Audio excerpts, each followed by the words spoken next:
Hi, my name is Cassidy Quistorf, and I'm the Executive Director of Klamath Film. With me today is Lori Nussbaum, director, producer, writer, creative mastermind behind the Squirrelly Showdown and the Squirrelly Puzzling series, which you might be familiar with. Lori, thank you so much for being here with us today. Yeah, thank you for having me. Awesome. So you are no stranger to the Klamath Independent Film Festival, and we love seeing what creative things you come up with every year. What was the inspiration behind this third installment and to make it a Western comedy? Yeah, so I actually found the song first when I was making Squirrely Puzzling, and I was like, I really like the song, but I'm gonna have to put it like on pause because it doesn't fit Squirrely Puzzling at all. But then, yeah, there's just like this energy to the song, and just the whistles and the pings, and just all the different instruments. It was just like there needs to be a short film made from this. And of course, I do like my squirrels. And so I was like, maybe I can somehow, the puzzle's not going to be the focus, like in Squirrely Puzzling, but maybe there can still be puzzle pieces, as scenery, as decoration, as tumbleweeds. um, but sort of focusing more on the squirrels and telling a story from that. And yeah, I sort of just really listened to that song like it's hundreds of times by now. Like when I was filming it, I had it like sort of memorized in some ways. Um, but yeah, then just fitting the footage to go with the song because it's actually the full song besides the one part where it's windy. I sort of Oh, paused the song, oh, but I didn't cut out any of the song. wow, that's so interesting that you say that and that that's kind of the heart of the short film and everything because when you watch it, you do notice that everything is just so edited greatly, like according to the music and everything. So major kudos there. And that does bring me into my next question about set design and costume design and how you got those amazing hats and bandanas and the tumbleweed is hilarious. The fact that that is the puzzle piece actually made me like laugh out loud. I almost fell out of my chair. And were there any divas on set like who weren't into the costume and everything? Oh man, this is a lot of part questions. So It if I is. don't hit them all, but no diva on set. That's maybe the nice thing about doing stop motion with squirrels and puzzle pieces. Um, but yeah, no, it's sort of well, I had a different story originally, and tumbleweeds were going to be a little bit more prominent in a different way, and that just didn't work. I tried to start shooting it, proof of concept, and it was like, oh no. So I sort of had to scratch that Totally. and then figure out, what I wanted to do. But I like westerns. Growing up, I watched some and stuff, but there's definitely some, let's just say, problematic um, parts of that genre, and I wanted to sort of steer clear of those. Um, That's a and so great I think I did, but you definitely sort of have this sort of iconic stoic cowboy, which is the red bandana, yeah. and then you have sort of a goofy squirrel, if you will, that's more like a squirrel that's trying to be a cowboy. That's the yellow bandana, and that's sort of how I was like thinking about it. But yeah, with the Western, I was trying to think, how intensive I wanted to go with props, and like I knew I wanted to do some puzzle pieces, and I eventually sort of went more minimal. And it's just given time as well as just like maybe this isn't gonna look good at all. Who knows? But I did. It did take a while to make those bandanas, Oh, and I actually had to consult a friend, being like, "I'm having a hard time with this. Do you have any helpful tidbits?" And then once I like finally was able to do it, because like to tie it so small, and it's just very small and exact you have to be. And I sent her a picture, and she was just like, "This looks amazing." Like, and then yeah, it was due to the change of the story arc that I actually made a cowboy hat. At first, I wasn't going to do cowboy hats because I was like, a cowboy hat would look sort of silly on a squirrel. Oh my gosh, they look amazing. And so I actually did like mock cowboy hats. And so the one that you actually see in the film is probably the fifth or the sixth one that I made. Wow. I made one that was slightly smaller, and it looked good on the squirrel, but the problem was it wasn't sturdy enough, didn't have enough material for it to be constantly rolling, and or to be moving at all. You just damaged it so much. And so I had to make it a little bit larger to just like handle like just moving it around so much. But Sure. I sort of had that smaller one just sort of as a backup. But it was like if I need to make another one, I can. But yeah, I sort of dived into a little bit on the history of like how you make a cowboy hat and like not out of polymer clay like I did, but Right. I was about to actually how to make a cowboy hat, the different styles and stuff. So it's actually a little bit interesting to learn. I can't really say that I technically did one style. It's probably just a mix of whatever, but yeah, it was a lot of fun. But like once I, got the bandanas, put them on the squirrels, and got the cowboy hat, and got like the sort of the log cabin that's in the background for the one, and I made like a little rope in a circle, a lasso, and put it on that log cabin, and yeah, and the then doing the stand tumbleweeds, too. and oh well, yeah, you think it's sand. I do. I believe it. That's given good lighting. No, so I was thinking about actually doing sand, and then I was like, with the stop motion, you move just a little bit, the sand is going to shift, and it's going to be so noticeable with each picture. And so Wow. I was like, there needs to be something that's somewhat soft but somewhat firm. And so I had this pink foam piece that's like in packaging, to package like a box or like for shipping and whatnot. Totally. And so I flipped that upside down, and that's the platform, which actually it looks good in my opinion. That There's is some places where it's definitely like that's pinkish, but like sand can sort of have pink colors to it, and so it sort totally. of blends in. But it definitely made it harder to shoot because the foam wasn't completely sturdy. And so for those puzzle pieces as the tumbleweeds going, those pieces fell over, the squirrels fell over. And so there's a couple places where the squirrels fall over, and I just incorporated like sometimes it didn't mean to, but then other times it was like I'm actually purposely trying to incorporate this because it'd be funny to Yes. have this like with the Goofy or the yellow bandana squirrel putting on the cowboy hat, of course it's just going to tip over because that hat is too big for its head. Oh my gosh, that's so funny.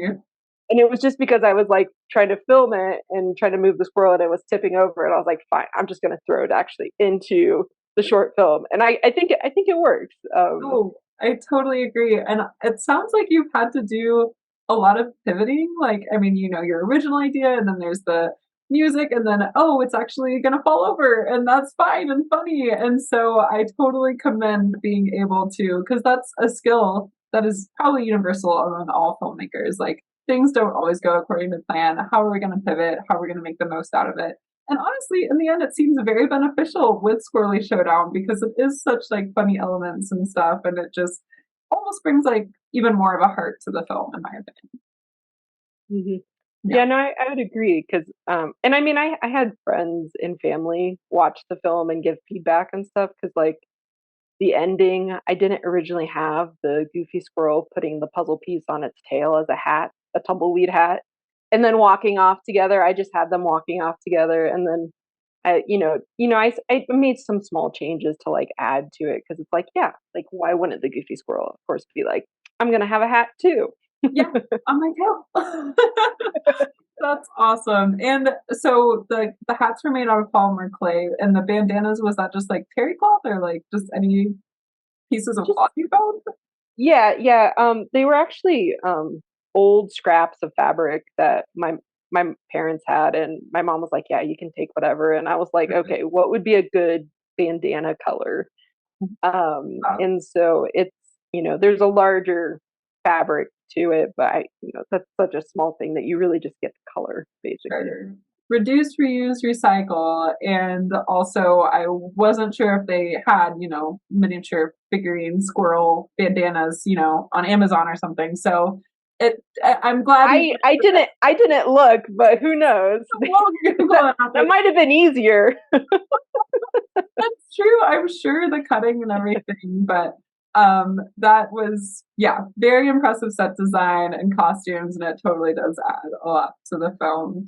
And how long did it take to film everything total with taking every individual picture? I mean, stop motion is so tedious.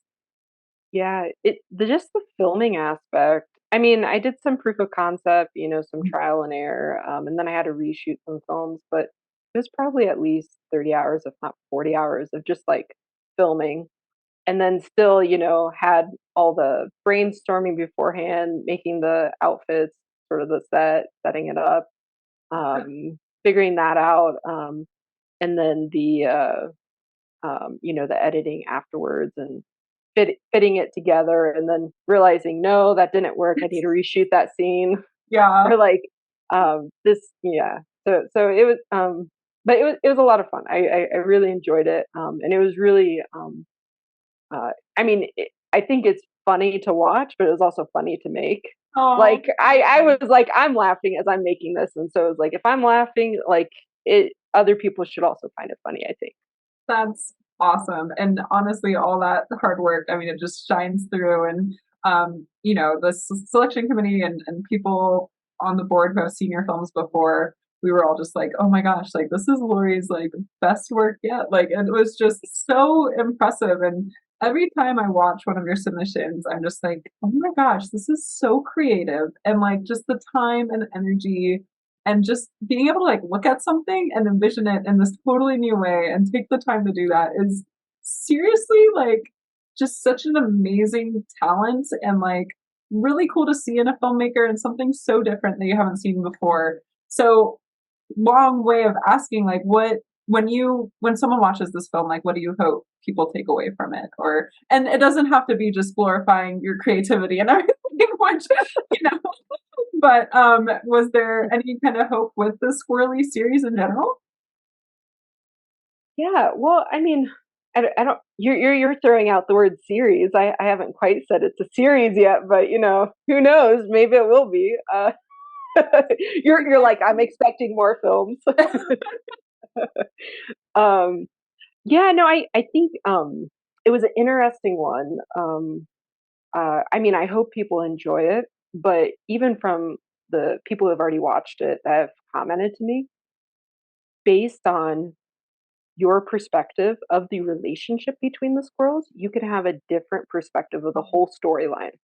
So, are the squirrels complete strangers meeting, or are they like family members, relatives, somebody with like a blood feud, or like is that actually that cowboy hat actually the goofy squirrel, and the goofy is like, hey, like have my hat, I'm getting it back. Yeah. Yeah. Or do you see it more as like a sheriff bandit? Like there's so many different ways you can sort of interpret it, and everybody who like watched it and like had a different take, it was like that's interesting. I was really just trying to do a contrast between iconic Western cowboy versus sort of a goofy squirrel. Like, how would a squirrel be in some of the same, iconic shots or like the same situations? Like, how would that be different? And like having that sort of contrasting against each other. And that was sort of, I was trying to do. But um, yeah, I mean, overall, just I just wanted to make a film that like everybody could enjoy, be Totally. funny, you know, um, all ages could watch, and maybe with underlying themes of kindness, friendship, Aw, goofiness, and a little bit of squirrel orneriness. there you go. So if there's gonna be a series of squirrely puzzling films, that's sort of what they're all gonna have at their heart. Amazing. Well, I mean, obviously, we're very excited to see what you do next. And what do you have any advice that you would give about stop motion filmmaking? I mean, at this point, you're pretty much seasoned pro at it. So, what would you say to anyone interested in stop motion? Sure. Well, thank you for that. I still feel like I'm a beginner, but there's still so much more to learn, even as you progress and stuff. And I think that's something important to remember is it's definitely a learning process. And stop motion, you have to have patience. Uh, it might not go right, and then you have to reshoot a whole scene. And when you reshoot a whole scene, in regular film, that might be a 5 minute reshoot. In stop motion, depending on how many pictures, that could be an hour that you have to like reshoot. And so it just there's a different level of like persistence or determination to make the film, Totally. but it's like super highly rewarding to have it from scratch and to really be able to to create and to have minute changes that really affect the story. And like I watch it and I can like see different things and like it's very noticeable and or like um you know uh, like if you watch it just to enjoy it, you can definitely just watch it, but there's like small little things that's just like, oh, that's interesting, or like that's a little change that really, it's just a couple frames or it's half a scene, but it really made a difference in the story, like how it was shown and presented. And so um yeah, I think that answered your question, but I Totally. think it's just Yeah. a lot of patience.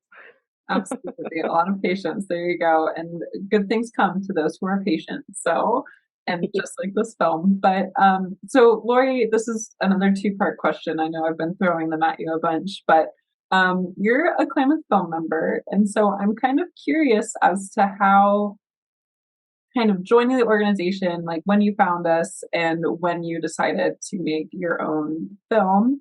And then the second part would be also if you have, at this point, you have been in many a film festival with us, and if you have a favorite part about the Klamath Independent Film Festival. Yeah. Good questions. Yeah, so I went to KIFF in September of 2016. That was the Wow. first KIFF I went to. And I was like, this is really cool. Like the filmmakers, watching the different, all these, creative people, getting to talk to them. And I was like, oh, Klamath Film does like regular meetings. And then I don't know what happened, but like there for a couple months, like I just was really busy and didn't go to a meeting. And then it was like around like June or July of 2017, I went to a membership meeting. And then I talked to a lot of people, but two people in particular, I just talked about like theater performances and stuff, not even about film. And so I got hooked into like the Ross Raglan and like with like, the Linkville a little bit. And but I kept going back to those, meetings because it was just like interesting to talk to people. And then I got on the board, or I volunteered for KIFF and a couple other programming. I've volunteered for a lot since then, but and then was on the board for a couple of years and just was more involved. And I was like, I really enjoy watching films, but at that point I wasn't really like, yes, I should make something. I helped out other people, or I um, would like review that. Like somebody is just like, I made this final cut. Like, what do you Wow. think? Like, can you give me some input? And so I was like helping in that regards, um, and then I was also like a judge or reviewer for KIFF. And so I was seeing all the films and stuff, and I was like, um, it was just like adding to like the KIFF experience to see the films, and then I was like rating it for the actual film festival, what got in, what didn't, like based on the ratings. But then like I was also doing my extra, being like, oh well, I really like this transition. I didn't like this transition. This person, this creator, really does one thing, or this director does this. And I was like over analyzing the films in a way, I guess, just for fun, just for fun. Just for fun. Not that I needed to. And then it got to 2020 and crazy year and just any yeah, don't need to like go too much in that, but the claim of 2020. film, I Yeah. know. All I need to say. um but there was notifications about the film festival and the submission deadline, mission deadline, and I had like completed this all gold puzzle, and I didn't just want to put it back in the box. And so I was like, I kept getting these messages, and I was like, oh, maybe I could like make a short film. And so I sort of did a spur of the moment, which is not the way to do a film, in my opinion, or you find out the hard way. And Right. so that caused me to do like 700 plus squats over Memorial Day weekend, because I had to get it done that weekend so Yeah. that I could like edit it, put it together, and submit it before the deadline. And so it was a painful experience. Finding out like you need a tripod and like some like interesting things along the way. But that was the puzzle, and then yeah, I've just sort of with each film just sort of continually learning and like improving upon that. But yeah, so even with the puzzle, it was sort of like I was just like, well, I'm sort of boardish or Yeah. something. Like I don't know what I want to do, but I had this gold puzzle, and it was like, oh, I guess I could make a film and then I'll just narrate it. And like that's sort of how it oddly came about. But yeah, I just got the squirrels uh last uh March of 2022. So I haven't had the squirrels for a long time. But so yeah, so then squirrely puzzling. I wasn't planning on using the squirrels in a film, but I had completed this puzzle, and then Yeah. the squirrels are somewhere else. They got put there, and then I was like, oh, like you could actually have some fun about like the squirrels putting this puzzle together. Totally. This this time with Squirrelly Showdown, it was a little bit more like I really like the song. I want to do a short film, and then it was like, could I potentially, include the squirrels and the puzzles and somehow make a story out of it? And so it was more the most intentional on this one, in my opinion, and like thinking through, and especially Yeah. with like the props and the set design. That did take a little bit longer of time to like get that just right, and with the lighting and whatnot. So um, Absolutely. Yeah. And I mean, it just very shines the intentionality. And I just love like the Easter eggs of the puzzle pieces as tumbleweeds and stuff. It's very cool. It's such an homage to your past work. yeah, Um, but yeah, we just love having you being a part of the Klamath Independent Film Festival and being such a all-star volunteer for Klamath Film and member and your ongoing support, and love that you were able to use some of our equipment to make this film. So it's all very, very cool and feels like a really fun, almost full circle moment to be able to get to show your films at the Ross Racklin. it is. Yeah, and I definitely feel very honored for being selected. I know all the great films that get submitted into KIFF each year, and it's tough competition. Talented It is. people. It is. Yeah.